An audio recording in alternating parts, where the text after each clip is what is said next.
everyone, and welcome. You are watching Eagle News America. I'm Philip Toledo coming to you from Atlanta, Georgia. It's December 29, 2020, and tonight we have updates from several of our correspondents across North America, like Thomas Likeness in Edmonton, Alberta. Lower COVID case numbers in Alberta have to be viewed in context.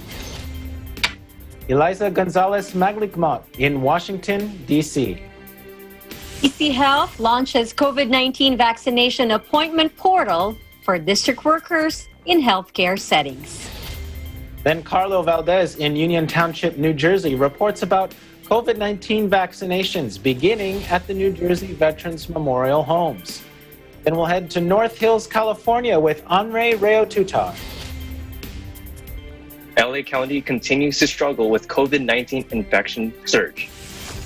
Then Angel Membrere in Sacramento tells us about California hospitals preparing for crisis care and stay-at-home orders still in effect across the state.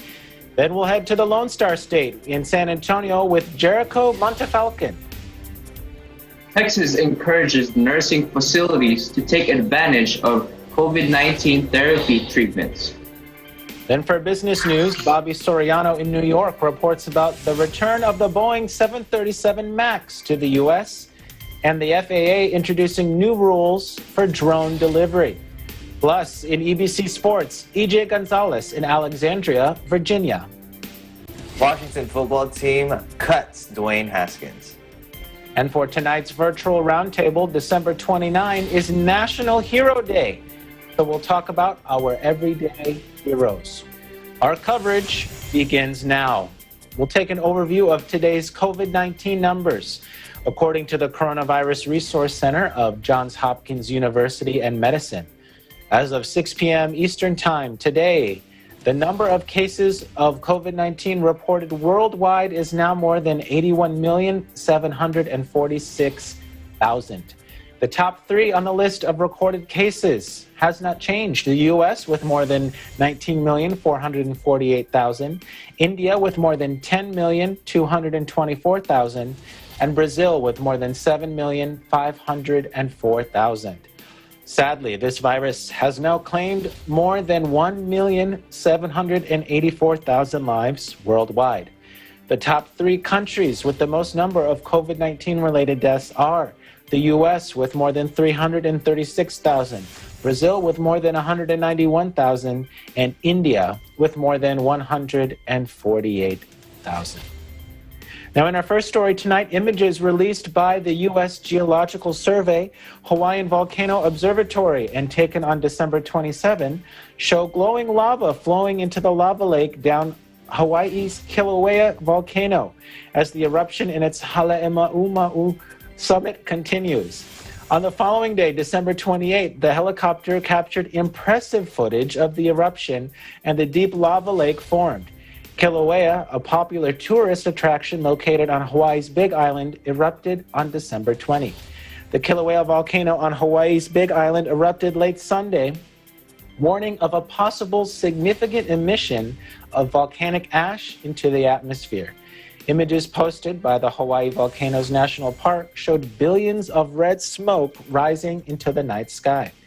The USGS upgraded its aviation color code to red, advising pilots to avoid the area around Kilauea. The National Weather Service reported prevailing winds could push the ashfall towards communities on the southwest of Big Island and said people with respiratory problems should take extra precaution. Kilauea, a popular tourist attraction, is one of the world's most active volcanoes and has been erupting regularly since the 1950s. In 2014, Big Island declared a state of emergency after red-hot lava from Kilauea ignited a house and threatened the entire town of Pahoa on the eastern tip of the island. Hawaii Island, or the Big Island, is the largest of the 8 main islands which make up the Pacific U.S. state, an archipelago that includes hundreds of smaller volcanic islands. In other news, U.S. Vice President-elect Kamala Harris received her COVID vaccine live on television Tuesday and urged the public to trust in the process while her choice of hospital highlighted the plight of the hard-hit African-American community. A mask-wearing Harris received the first of her 2 shots at the United Medical Center, located in an area of Washington, D.C. with a large African-American population. Let's see what she had to say. I've now been vaccinated. As Joe likes to say, there's a big difference between the vaccine and vaccinations. I want to encourage everyone to get the vaccine. It is relatively painless. It happens really quickly. It is safe. I had the Moderna vaccine. My husband is going to have it today as well. I look forward to getting the second vaccine. And literally, this is about saving lives. It's literally about saving lives. African American communities nationwide have seen disproportionately high levels of death and illness related to the COVID-19 pandemic, while polls have also indicated they are among the most reluctant to get vaccinated. Meanwhile, in South Korea, the U.S. began a coronavirus vaccination campaign Tuesday for its troops stationed there, as a third virus wave saw the host country record its highest daily death toll since the pandemic began. U.S. Forces Korea, or USFK, administered initial doses of the Moderna vaccine for military and civilian healthcare workers, first responders, and command staff across its medical treatment facilities in the country. Washington has around 28,500 troops stationed in South Korea to help it defend against the nuclear-armed North and protect U.S. interests in the Northeast Asia. Among the inoculated included USFK Commander Robert Abrams, who was pictured receiving the shot in a mask and a T-shirt emblazoned with the hashtag #KillTheVirus. The vaccination is voluntary, but the USFK chief strongly encouraged American service members to receive it. South Korea is one of the 4 overseas locations to receive the Moderna vaccine, which won emergency use authorization from the U.S. Food and Drug Administration on December 18. The inoculations came as a third wave of the virus grips the Asian country, with a resurgence centered on the Greater Seoul area, which has seen daily cases climb to over 1,000 several times this month, despite stricter measures.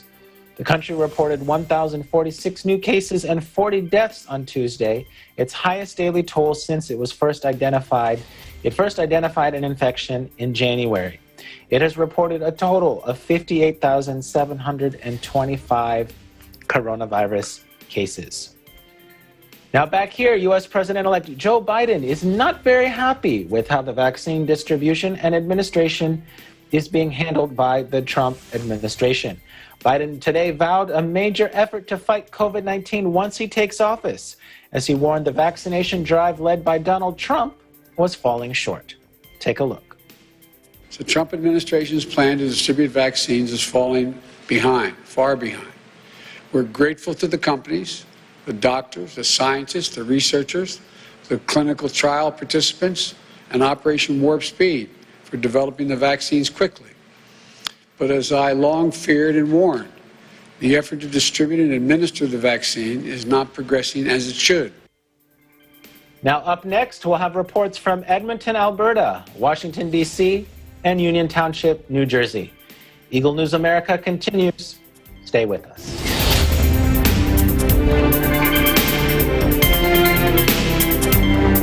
Hey there, Arnie Aquino here at Hatley Castle, one of the filming locations for the X-Men series. Don't forget to tune in to Digital Nest only on Net 25.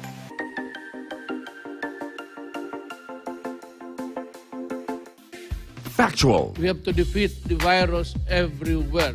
Timely information.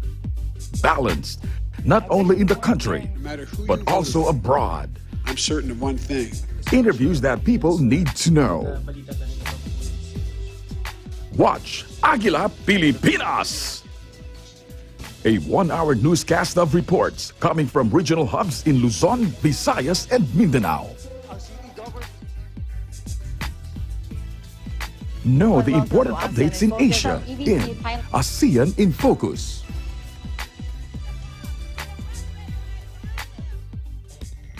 Track the latest stories in the provinces in Aguila Provincia. Tune into Mata ng Aguila, the evening primetime news program of Net 25.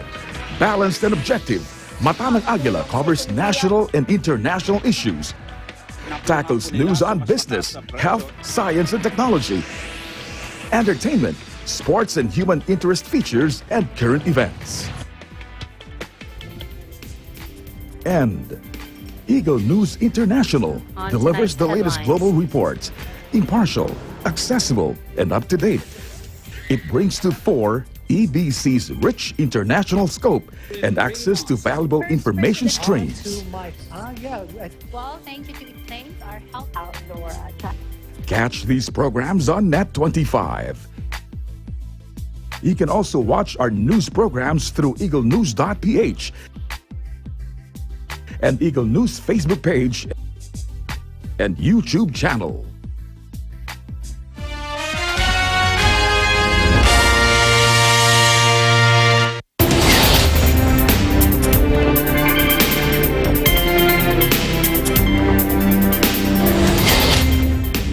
Hello, everyone, and welcome back. You're watching Eagle News America. I'm Philip Toledo in Atlanta. Now, in Alberta, a decrease in COVID-19 cases have been reported. What does this actually mean? Joining us this evening is Bureau Chief Thomas Likeness. Thomas? Thank you, Philip. Good to see you back in the big chair again. Well, you know, for the past few days, actually the past 6 days, there have been fewer new cases of COVID-19 reported in Alberta. On the surface, that's good news because the numbers had been rising exponentially. That led to a lockdown here. So, are the restrictions about to end? Is that a flash of light I see as I peer into the tunnel? Well, we have to put these observations into context. And to do that, we'll seek the insight of Alberta's Chief Medical Officer of Health, Dr. Dina Hinshaw. So there's a combination of things happening. The lower numbers that we've seen, especially the numbers over the past couple of days, are driven in part by less people seeking testing. So we know that over the holidays, fewer people will likely want to go to a testing center or perhaps, they may delay for a day or two, wait till the holidays are over. And so with lower numbers of people getting tested, of course, that translates into lower numbers of positive cases. So, Doctor, again, I ask, was that light I saw at the end of the tunnel there? Does that mean the tough restrictions the government put into place a couple of weeks ago are working? I do expect that that is a part of why we're seeing lower numbers, but it will be difficult to know exactly how all of these different pieces are contributing to our lower numbers until we start to see over this week whether our testing numbers go up, whether our hospitalization numbers start to go down. Oh, okay. Let's talk about those hospitalization numbers for a minute. They're at an all-time high, yet case numbers are going down. And as well, in the last 6 days, we've seen 138 deaths in the province attributed to COVID. Explain those numbers, Dr. Hinshaw. Things like deaths, hospitalization, ICU, those are what we call lagging indicators because they do happen at a delay of 1 to 2 weeks after we start to see our case numbers change. So we would expect that those numbers would take longer to start to come down than our case numbers. One other big factor on whether we're making progress on flattening the curve is how people spent the holidays.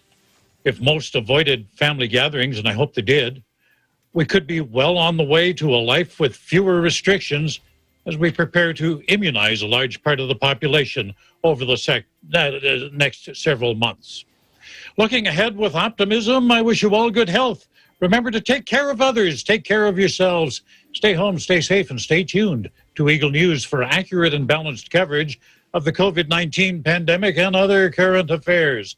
In Edmonton, Canada, Thomas I. Likeness, Eagle News. We live in interesting times. Back to you, Philip. Thanks, Thomas, and that's good news to hear that the numbers are going down. I hope that it continues to trend that way. I'm just curious, the hot topic, is the vaccine. What's happening with the vaccine there in Alberta? Oh, Thomas, I think we're having some... 2020 sound difficulties. There we go. We got we got that corrected. As I was saying, the rollout is going a little slower than expected. We'll deal with that in a moment. The good news today, though, is Alberta received its first shipment of the Moderna vaccine, more than 16,000 doses. Now, that's going to be sent to long-term care centers around the province.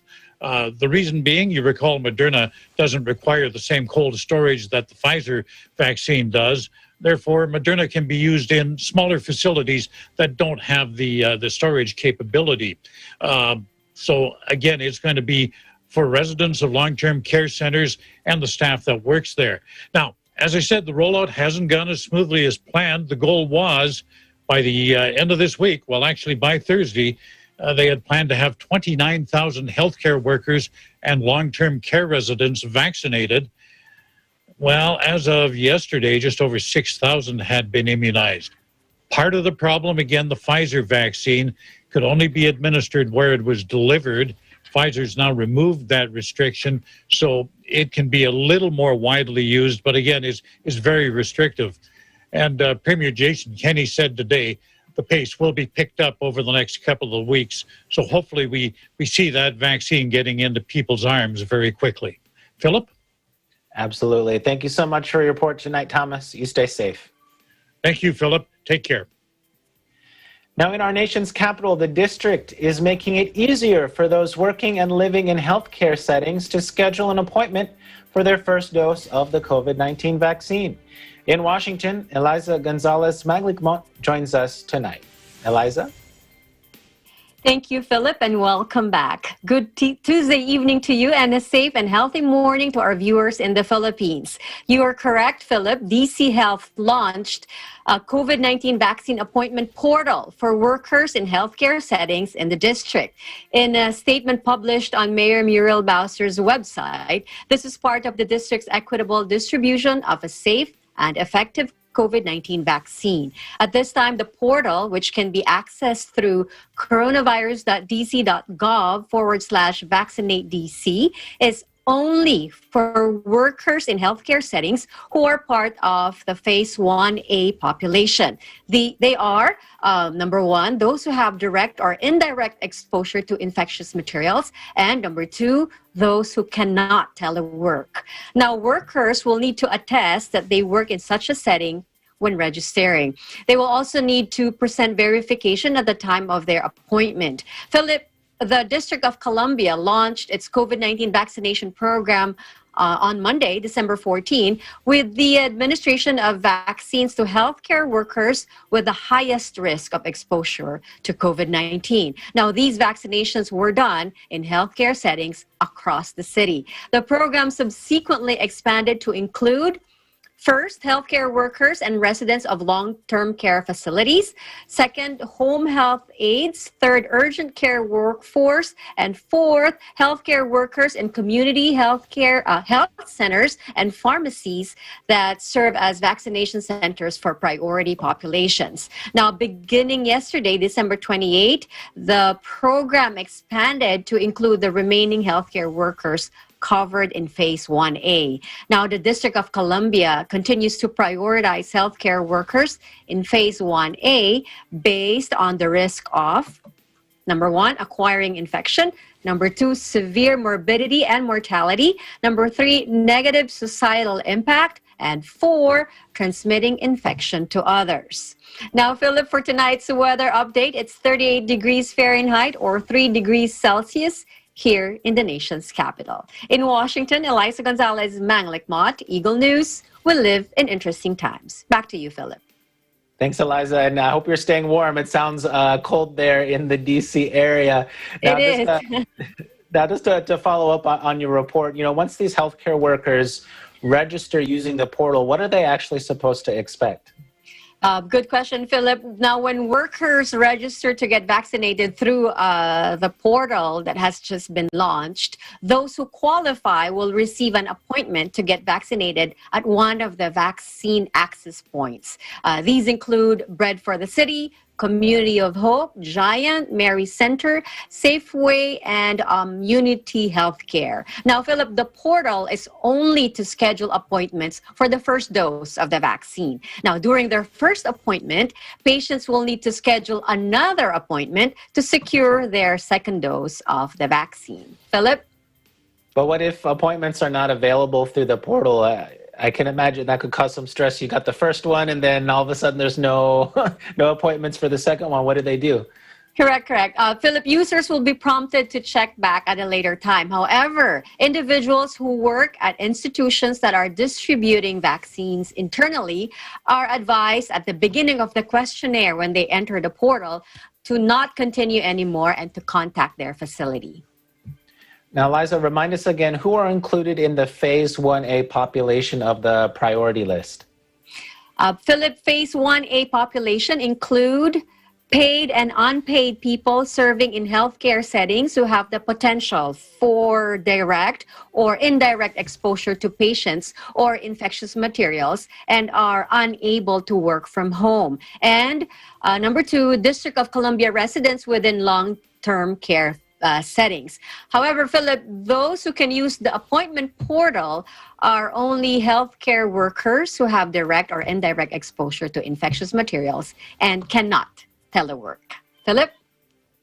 Thanks, Eliza, for that report and all the follow-up. I hope you are thinking of your modern-day hero for our virtual roundtable here at the end of the show. Thanks so much, Eliza. I am. See you later.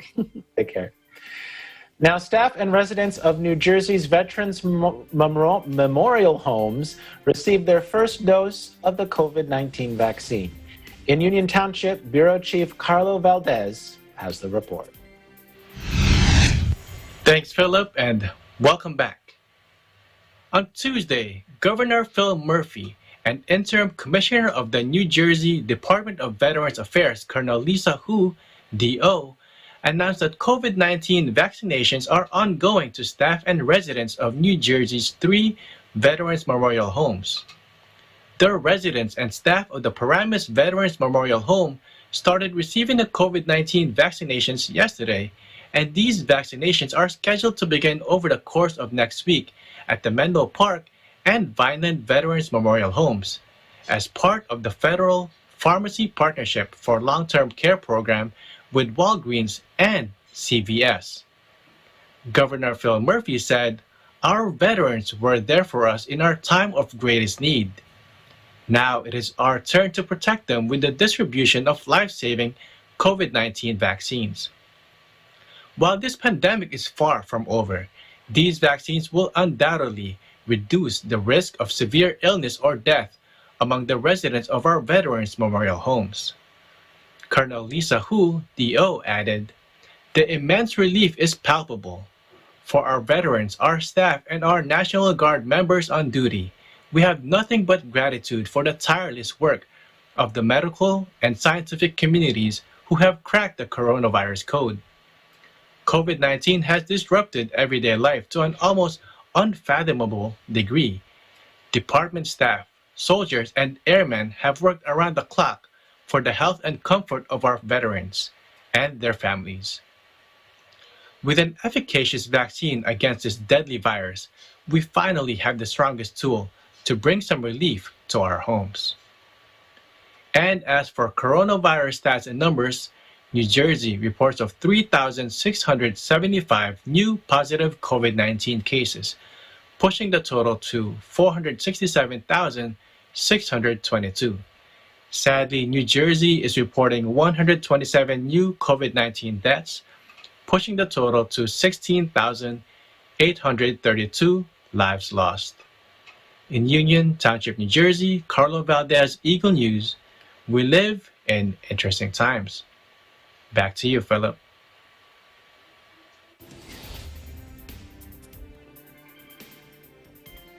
Thanks so much, Carlo. Still to come, our correspondents will bring you stories from North Hills and Sacramento, California, as well as San Antonio, Texas. You're watching Eagle News America.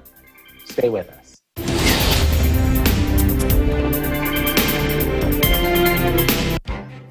Events happen around us all the time, in our community, in our country, around the world.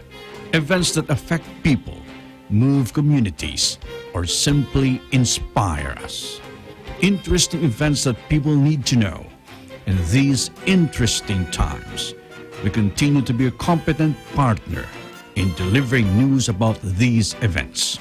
Fast, accurate, balanced. Eagle News, because we live in interesting times.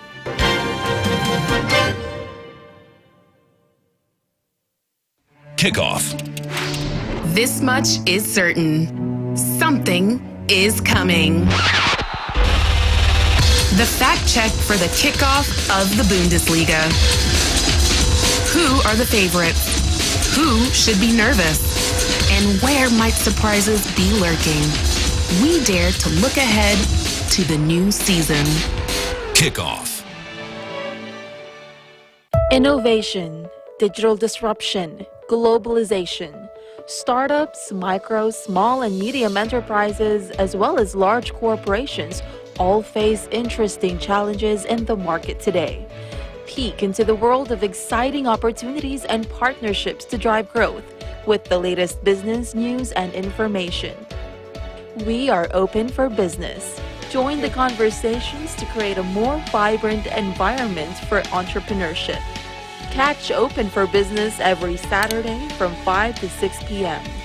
Open for Business, from vision to action.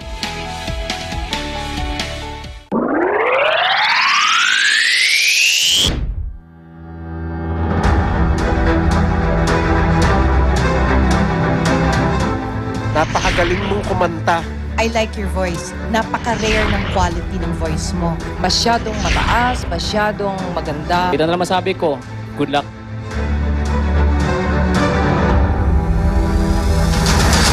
Ang gagaling ninyo. Grabe yung mga pinakita nyo sa amin. Sobrang gifted kayo. I must say, it's one of the best round na napanood ko.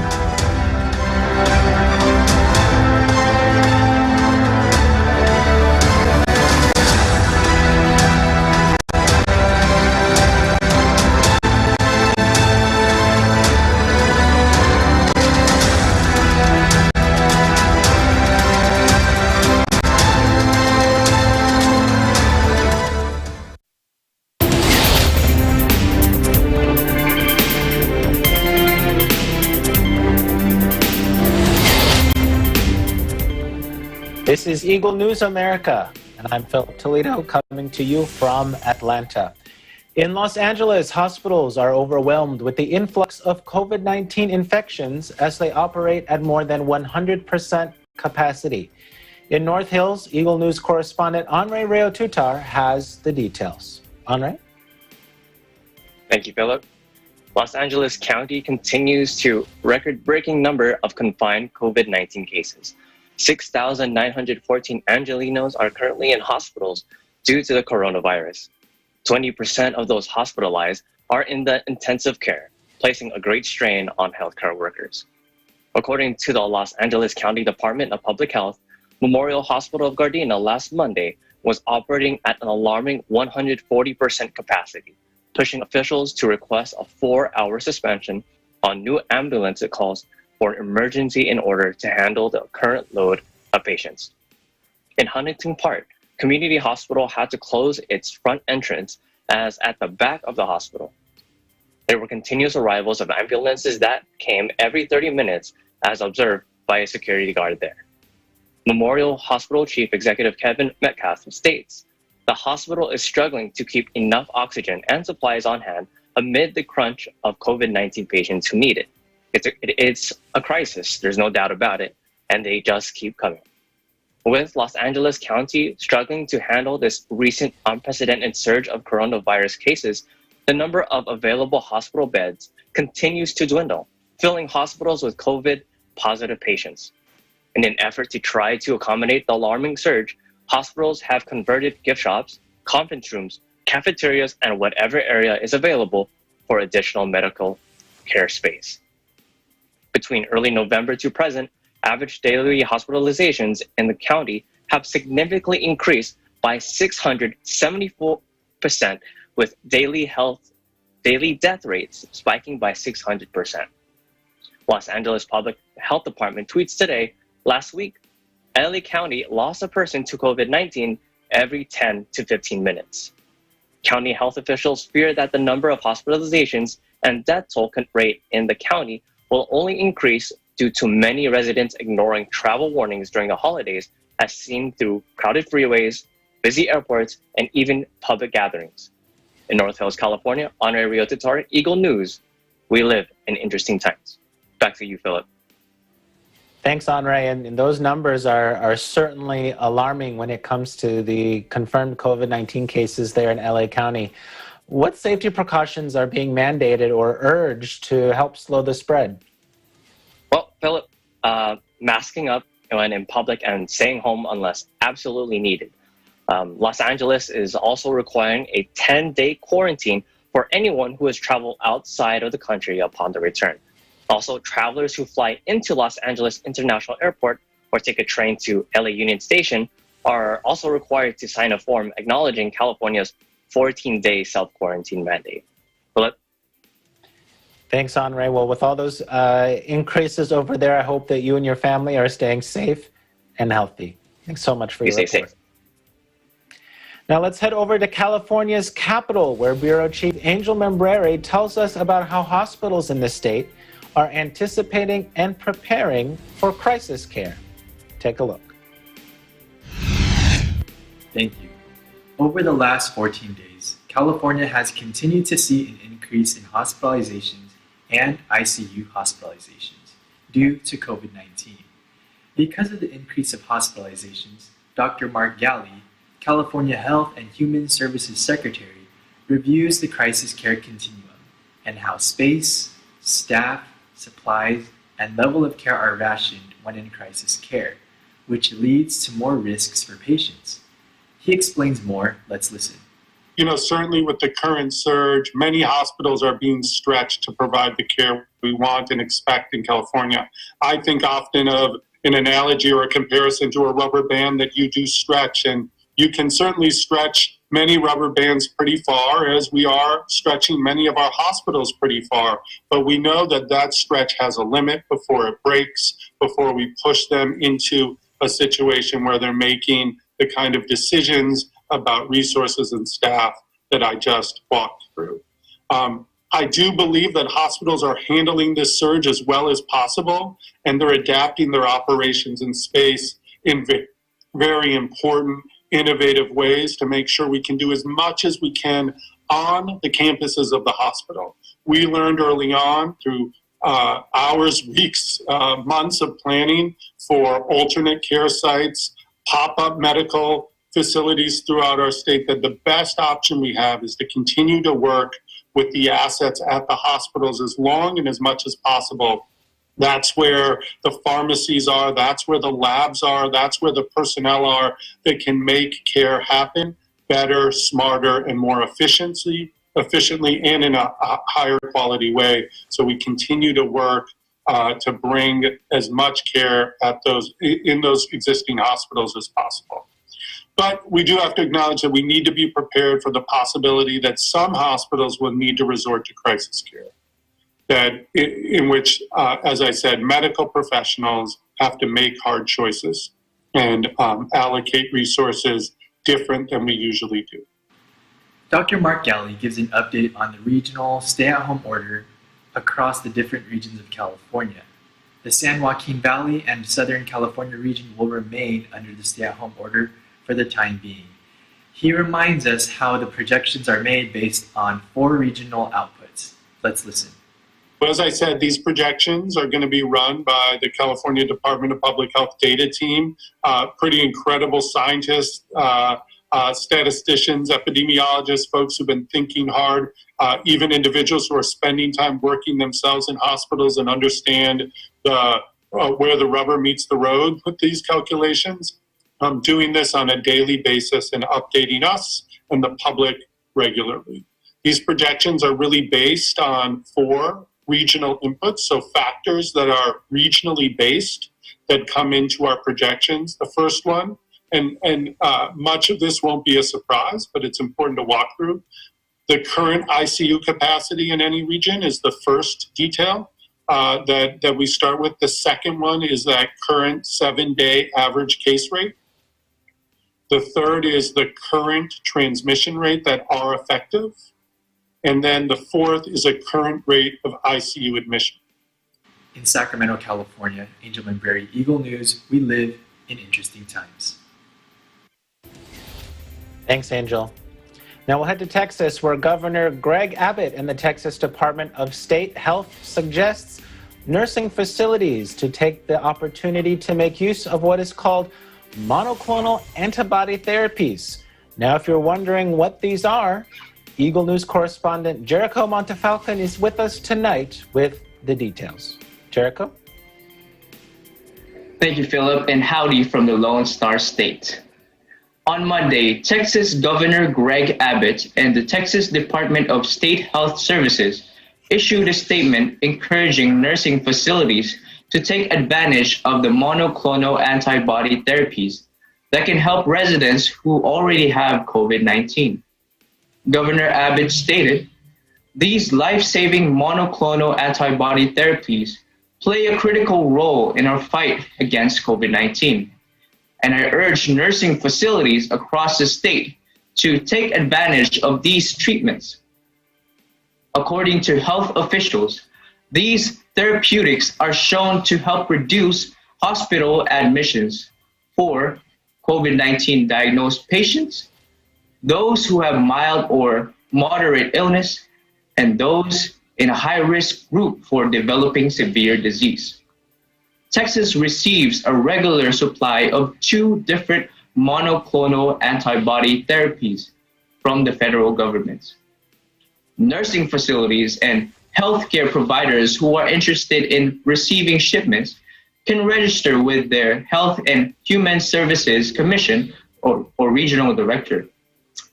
Meanwhile, I hope you are staying healthy and safe in your part of the country. In San Antonio, Texas, I'm Jericho Montefalcon, Eagle News. We live in interesting times. Back to you, Philip. Thanks, Jericho. Just curious, as we're getting ready here for a new year, we're just a couple of days away. Everyone's excited to see what 2021 has in store. Can you tell us just a little bit of what your goals are for 2021? That's a great question, Philip. As it's 2 days after, it's 2 days before 2021, and I have a lot of goals in mind that I wrote. But to summarize it, I just want to be physically fit, healthy, safe, and most of all, spiritually active. Back to you, Philip. Thanks, Jericho. Those are all good things to help you and everyone, deal with this pandemic the best way that they can. So thank you so much for sharing. Now, up next, we'll have business news, EBC Sports, and our virtual roundtable discussion about that everyday hero in your life. You're watching Eagle News America. Stay with us.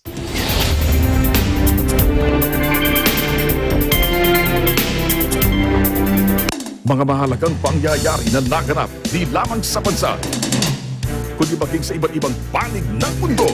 Ating balikan sa Pilipinas 2020. Tinutukan ng Eagle News Team sa iba't ibang sulok ng bansa, pati na sa ibayong dagat. Pilipinas 2020. Hatid sa inyo ng Net25, Radyo Agila, Eagle News.ph at ang Eagle News Live. Pilipinas 2020. Abangan!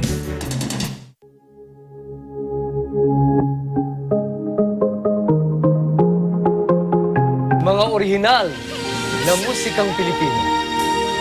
Mga paborito nating singers. Mga kompositor sa likod ng magaganda nating awitin. Mga mahuhusay nating Pinoy artists and performers. Ito ang programang nagbibigay pugay sa talento at musikang sanlibutan. I get to touching you. It's you. I've been waiting for so long. I'm in love. I think I'm in love. Na minsan ang minahal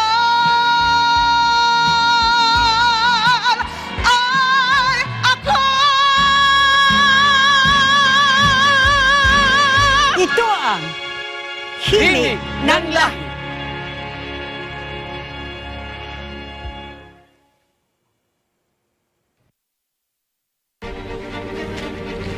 It's time to take one step further and face the impossible.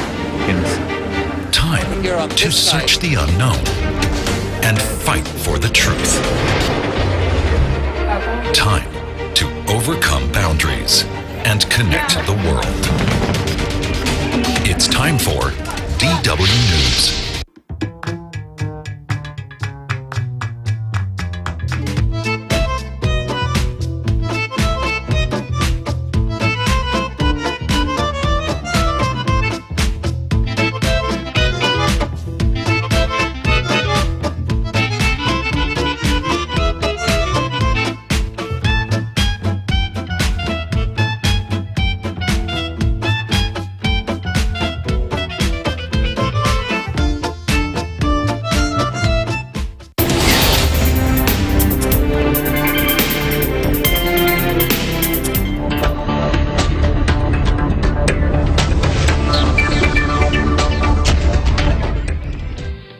The Boeing 737 MAX is back. Plus, the FAA introduces the new rules for drone delivery. In New York, Business News correspondent Bobby Soriano files this report. Good day. U.S. markets have closed. Here are your latest business headlines. Nearly 2 years after being grounded for 2 deadly crashes, Boeing 737 MAX returns to the skies. The return follows a 2-year investigation that discovered the plane's flight control system was responsible for the crashes. American Airlines would be the first airline to use them since being grounded, with Flight 718 departing from Miami International Airport today and landing here at New York's LaGuardia Airport at 1:10 p.m. local time. A spokesperson for American stated that they are aware of passengers' concerns of safety and have implemented several procedures for the sake of transparency while the MAX returns to service, including announcing to passengers the type of aircraft they will be flying in and alerting passengers if a schedule change has placed them on a 737 MAX aircraft. United Airlines and Southwest Airlines have announced plans to reintroduce the 737 MAX into their routes in February and March, respectively. The skies also look to become more crowded in the near future as the Federal Aviation Authority introduced new rules to speed up commercial drone adoption. The rules clarify for operators certain requirements by law enforcement to help them quickly identify the operators of drones, and requirements for operating drones at night, such as requiring them to have anti-collision lights that can be seen at least 3 miles away. FAA Administrator Steve Dixon is quoted as saying, "The new rules make way for the further integration of drones into our airspace by addressing safety and security concerns. They get us closer to the day when we will more routinely see drone operations, such as the delivery of packages." Drones represent the fastest growing segment of the transportation industry, with over 1.7 million drone registrations and 203,000 FAA certified remote pilots.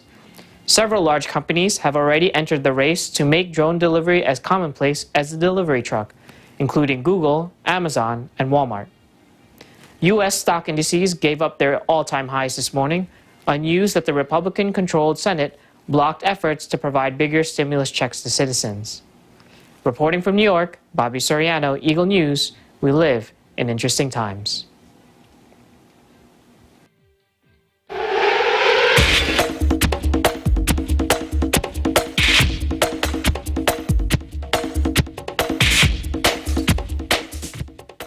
In the NFL, a quarterback controversy at the Washington football team gets more interesting as they let go of once promising draft pick Dwayne Haskins.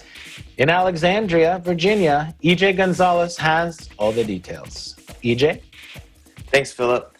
Yes, the Washington football team has cut ties with Dwayne Haskins and will be entering this pivotal final game against the Eagles with a starting quarterback position up in the air. After the short training camp, Ron Rivera ultimately decided to put Dwayne Haskins as the starting quarterback to begin the regular season. Dwayne Haskins was the 15th overall pick last year in the NFL draft and earned the captaincy honors from his teammates and coaching staff entering the season. However, after poor decision-making, Both on and off the field, Haskins has headline news about losing the starting position, being stripped of his captaincy, and now has been released by the ball club. The starting quarterback position in Washington has been thrown around for various reasons, from Haskins to Kyle Allen to Alex Smith and back to Haskins. After the loss to Seattle, however, a video surfaced of Haskins partying without a mask. This was his second violation of COVID-19 protocols this season, and Haskins was ultimately fined $40,000, which is the highest NFL fine for the season for breaking protocol, and was stripped of his captaincy by Washington. His act of selfishness also put him in a bad light, since head coach Ron Rivera is a high-risk candidate for the virus. Rivera is still recovering from his cancer treatments, which he underwent throughout this season. Despite Haskins' bad performance, both again on and off the field, the 2019 15th overall pick still had the starting position against Rivera's former team, the Carolina Panthers, because of Alex Smith's lingering calf injury. This was a chance for Haskins to redeem himself and a chance for Washington to claim the NFC East title. Haskins failed to step up as he threw incompletions on his first 4 passes and ended the first half with just 6 completions on 15 attempts for merely 36 yards. Washington's ex-captain committed 3 of 4 turnovers in the game. And despite that, Rivera still gave Haskins a chance in the third quarter to respond, being down 20-3 to the Carolina Panthers. Again, Haskins failed to do anything with the ball, causing Rivera to bench him in the final minutes of the fourth quarter. Washington failed to close the NFC East after losing to Carolina, and just one day after the loss, Washington decided to cut ties with Haskins. Ron Rivera spoke with Haskins and told him that this move would benefit both parties and wished him well for the future. Entering the final game of the regular season, Washington's starter for quarterback is still unknown with Alex Smith's injury. Now Washington has a lot on the line here, but still controls their own destiny, as a win against the Philadelphia Eagles would secure their spot in the playoffs and would claim the NFC East title, which they haven't won since 2015. In Alexandria, Virginia, EJ Gonzalez, Eagle News. We live in interesting times. Back to you, Philip.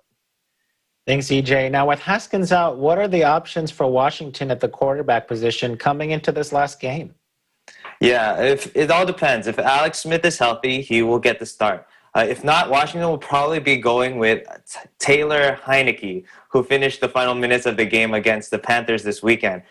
He was actually finishing up his finals for his online college courses at Old Dominion when Washington gave him a call to be their quarantine quarterback. So he actually looked a lot more poised than Haskins, though, in a short amount of time. He ended up finishing the game with 137 yards and a touchdown with 0 interceptions, and that was done just a little over 9 minutes when Rivera decided to put him in the fourth quarter. He also does have experience playing under Rivera in Carolina and offensive coordinator Scott Turner in Minnesota. So Heineke said he felt comfortable coming in since he didn't have to learn a new playbook or anything. He could just pick up where he left off.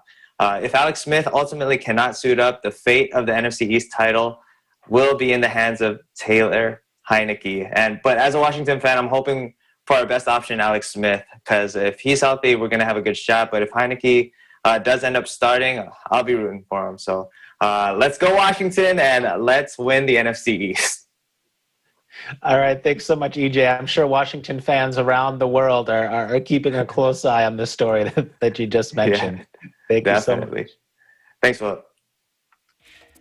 Now, tonight, December 29, is National Hero Day. And for our roundtable, we're asking our team who their everyday heroes are.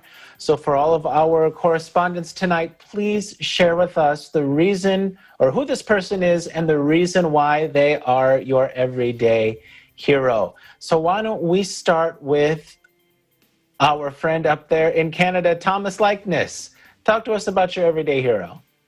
Okay, Philip, actually it's a collective group. I'm talking about the healthcare workers, the public health officials. And the reason I chose them as modern day heroes is they go through what a lot of heroes have to go through. You know, they were first honored when the pandemic began. Everybody seemed to hold them in high regard. Unless you were going to get on an elevator with a nurse, then you would politely say, would you mind taking the next one? But, and as time went on, they seem to fall out of favor.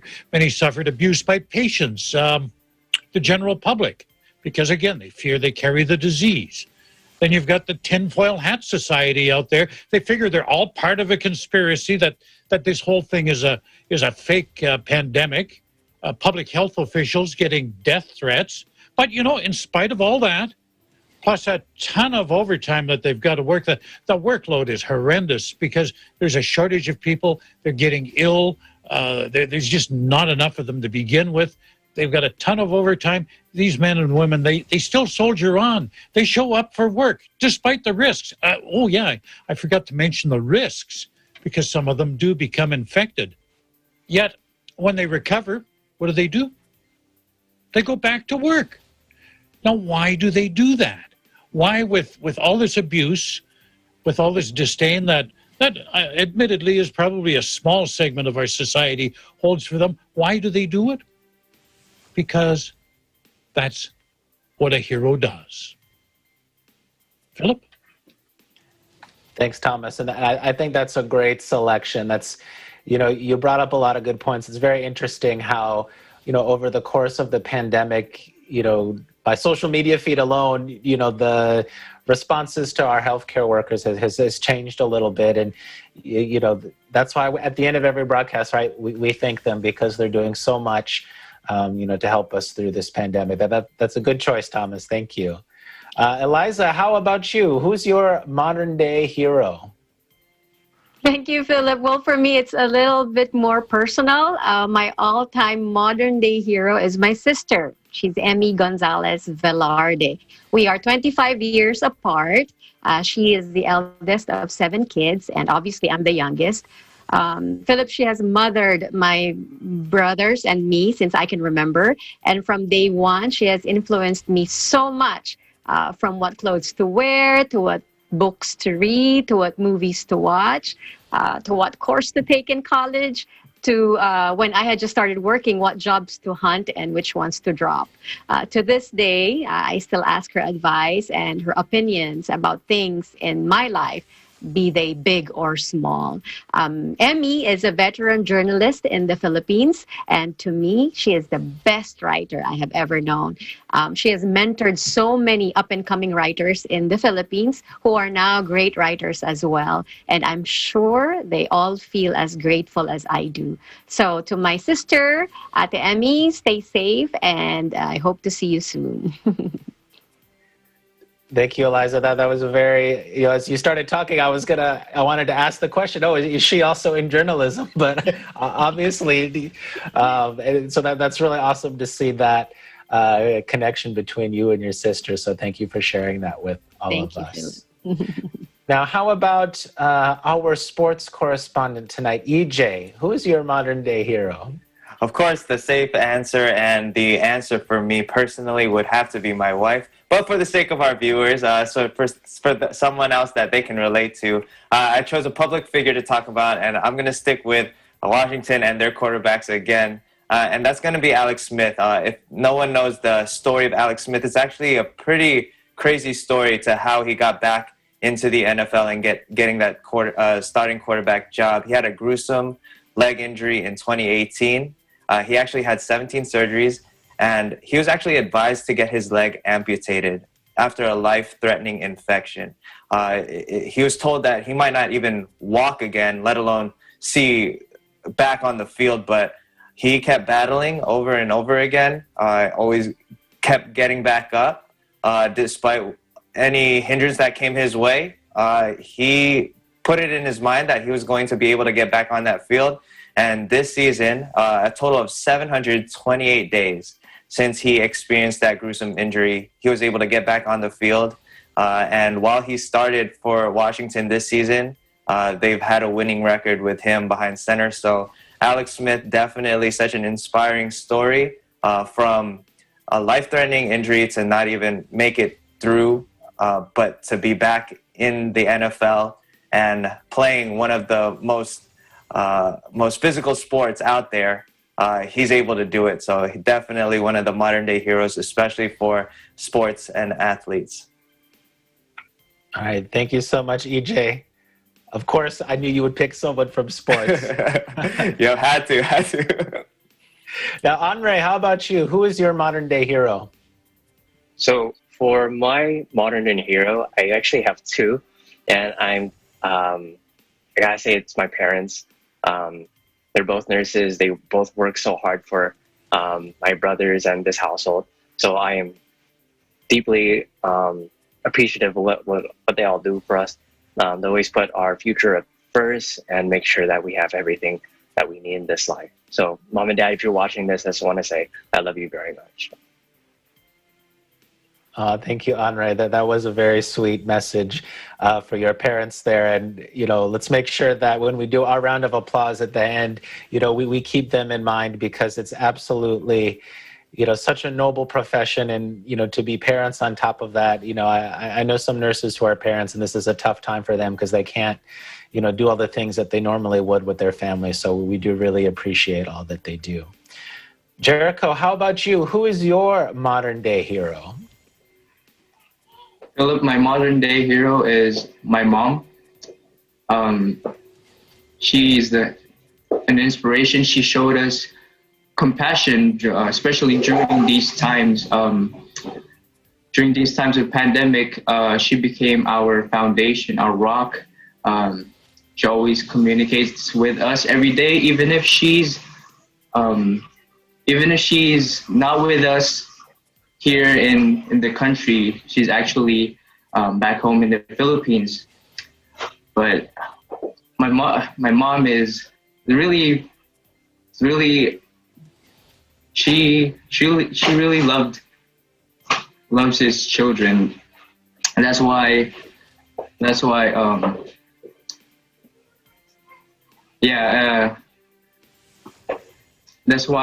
I chose her as my modern day hero. Her name is Christina Idora, and a message to my mom is, from the bottom of my heart, Nai, I'm really grateful and I love you both. Thanks, Philip. Thanks, Jericho. We've got such a touching theme going through. I think, EJ, that's the reminder for you and I. Aside from our wives, the safe bet for your modern day hero is our parents, because we know that they do so much for us. On my part, I actually did choose my wife as my modern day hero, because you may have heard some people throughout the broadcast mention, welcome back, Philip, glad to see you, because I actually came down with COVID at the beginning of the month. And I would say that it definitely wasn't a mild case. I mean, I was in bed and, in quarantine for 2 straight weeks. And during that time, my wife balanced, not only having to, bring me soup and Gatorade and different things as I needed them, but taking care of our son and also teaching, because she's a teacher. So she really had to balance a lot, and she really kept, it was hard for me not being able to help, but she really kept, being positive and, always just encouraging and taking care of everything. And, I just know that, I wouldn't have made it through, without her, being able to take care of our families. So thank you to my wife, Katrina, if you're watching. Love you very much. And for everyone, thank you so much for sharing with us all of your personal stories there of your modern day heroes. There was mentioned many times, healthcare workers. And before we end our show, as we always do, we want to make sure that we thank all of our healthcare workers, the first responders, the essential workers, all of those that are really doing everything that they can to help all of us, no matter where you are, get through this pandemic. So let's give them a round of applause. We truly appreciate you. And we appreciate you, our viewers. Thank you so much for joining us tonight. Wherever you are, please stay safe and stay healthy. That is today's Eagle News America. Thank you for joining us. I'm Philip Toledo. We live in interesting times.